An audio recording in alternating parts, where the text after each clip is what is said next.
Welcome back, everyone. You've probably seen some of the mysterious videos, unidentified objects appearing to zoom through the sky, defying physics. We're talking, of course, about UFOs, or as the government calls them, unidentified anomalous phenomena.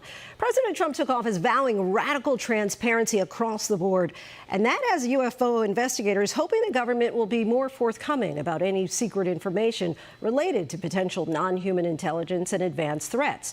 So what do we know right now, and are we any closer to solving hundreds of cases that have captivated public interest and fueled conspiracy theories for years? In tonight's Prime Focus, our Devin Dwyer took those questions to the Pentagon's top UFO investigator.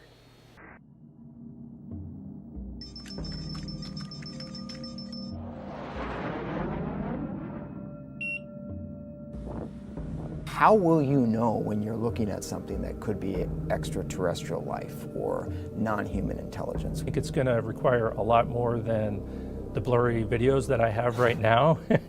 The videos have fueled our fascination. Wow, look at it fly!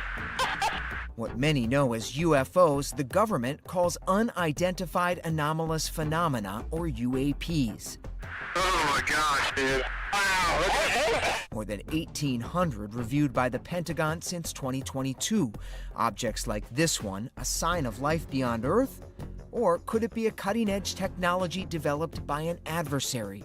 It's a potential problem, a national security problem, a safety of flight issue. Potential non-human intelligence. Perhaps.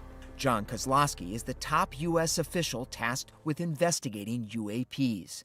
You've been solving problems for years in your career. Are these some of the toughest problems you've had to tackle as a scientist? They are. Kozlowski leads the Pentagon's All-Domain Anomaly Resolution Office, created by Congress 3 years ago to detect, identify, and attribute mysterious objects of interest in the air, in outer space, and even underwater. Now the office answers to President Trump. How much of a priority is this work for President Trump and Secretary Hegseth? No new directives, but lots of support. We seem to have the full support of the administration. Would you ever open up Roswell and let us know what's really going on there? So many people ask me that question. The commander-in-chief has been a UFO skeptic. It's never been my thing, I have to be honest. I have never been a believer. But Trump has also hinted that the government may know more than it's letting on. I won't talk to you about what I know about it, but it's very interesting. But Roswell's a very interesting place with a lot of people that would like to know what's going on. The president is now vowing unprecedented transparency in his second term, giving UFO enthusiasts across the political spectrum hope for fresh answers about those mysteries. Kozlowski has accelerated the release of intensive investigations, a team of several dozen experts poring over video clips, radar data, eyewitness accounts, and deploying mathematical analyses to determine the most likely explanation for each UAP. Obviously, that is an interesting anomaly. One of the most recent resolutions, this object spotted by a U.S. military drone, seeming to fly through the hot exploding ash of Mount Etna as it erupted in 2018. No known technology is capable of flying in those conditions. And what is it, do we think? It looks like it's probably a 1 foot wide balloon. Yeah, balloon. floating with the wind. Yep. Like a birthday balloon? Yeah, could be. This object, racing across Puerto Rico in 2013, mesmerized investigators for years. Watch as it appears to split into two, then dip into the water before disappearing out of sight. With very careful analysis of the metadata, taking into account where the camera was pointing, we were able to assess that this is actually an object that is flying just a few hundred feet above the ground and is maintaining a flight path consistent with the wind over the airport the whole time. So it doesn't actually dip into the water, it's a mirage. Exactly, yep. It's just an artifact of the sensor. Most of the cases are readily explainable, Kozlowski says. Large birds, balloons, debris, or drones. Is your goal to resolve every case that comes in?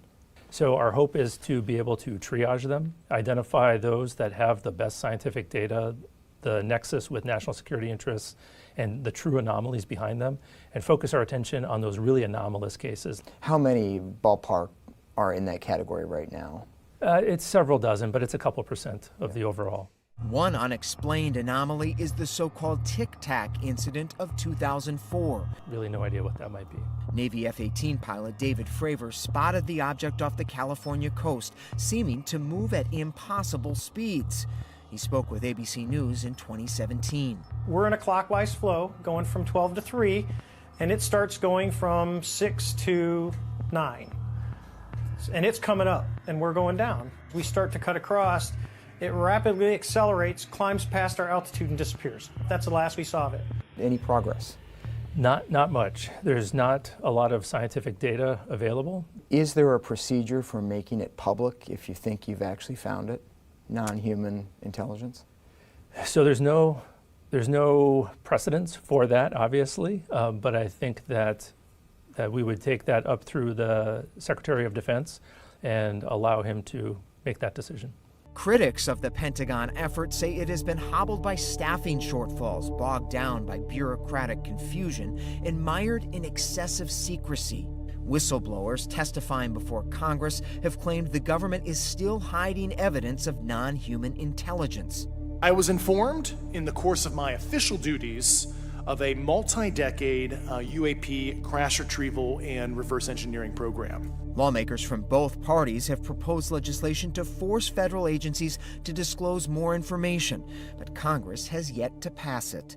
When you have only certain information that's shared with the American people, that's when conspiracy theories happen.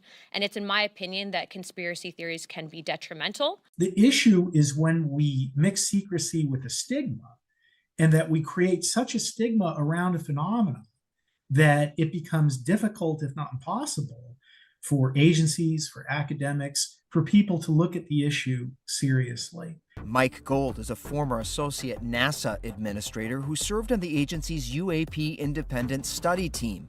He's now part of a group of scientific and national security experts pushing for greater transparency. I have high hopes for this administration, not only because of what the president said, but Tulsi Gabbard, our DNI, explicitly mentioned UAP in her congressional hearing.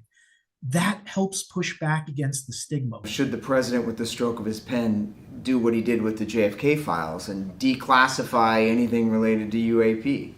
I would applaud an executive order to declassify information relative to UAP. Gold says he's been urging Congress to support more aggressive analysis of troves of existing government data. If we study UAP, not only can we help with national security, and even if we don't discover something exotic, what's the worst case scenario? We discover an incredible new physical phenomena. Last year, the Pentagon completed a historic review of 80 years of records related to unidentified anomalous phenomena and concluded there is no evidence that any U.S. government investigation, academic-sponsored research, or official review panel has confirmed that any sighting of a UAP represented extraterrestrial technology. You confident in that? Yeah, that stands true. Can you say categorically that there is no intact spacecraft or part of a spacecraft that the U.S. government is holding? I have not been able to corroborate any of those claims. Is it possible there's a secret program here that you just don't know about? Anything's possible. Keeping an open mind and an open door as the Pentagon team investigating unidentified anomalous phenomena faces growing calls for answers. So many eager to know. Our thanks to Devin Dwyer for that.